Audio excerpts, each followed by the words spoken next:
உங்களிடம் தரப்படுகின்ற இந்த அரும்புகள் எதையுமே அறியாத ஒரு சிறுவர்களாக இருக்கிறார்கள்.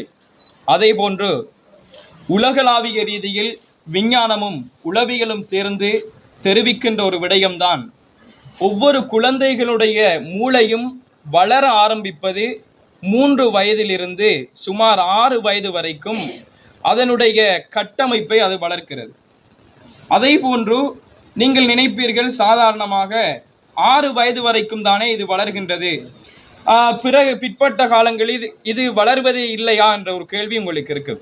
உண்மையில் இந்த சிறுவர்களுக்கு உருவாக்கப்படுகின்ற இந்த மூளையினுடைய கட்டமைப்பு என்பது நரம்பு களங்கள்.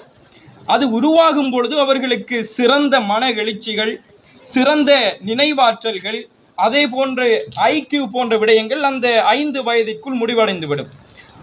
அதற்கு பின்னால் வருகின்ற காலங்களில் அவர்களுடைய மூளையினுடைய விருத்தி தான் நடக்குமே தவிர ஒருபோதும் அவர்களுக்கு அந்த மூளை வளர்வது கிடையாது.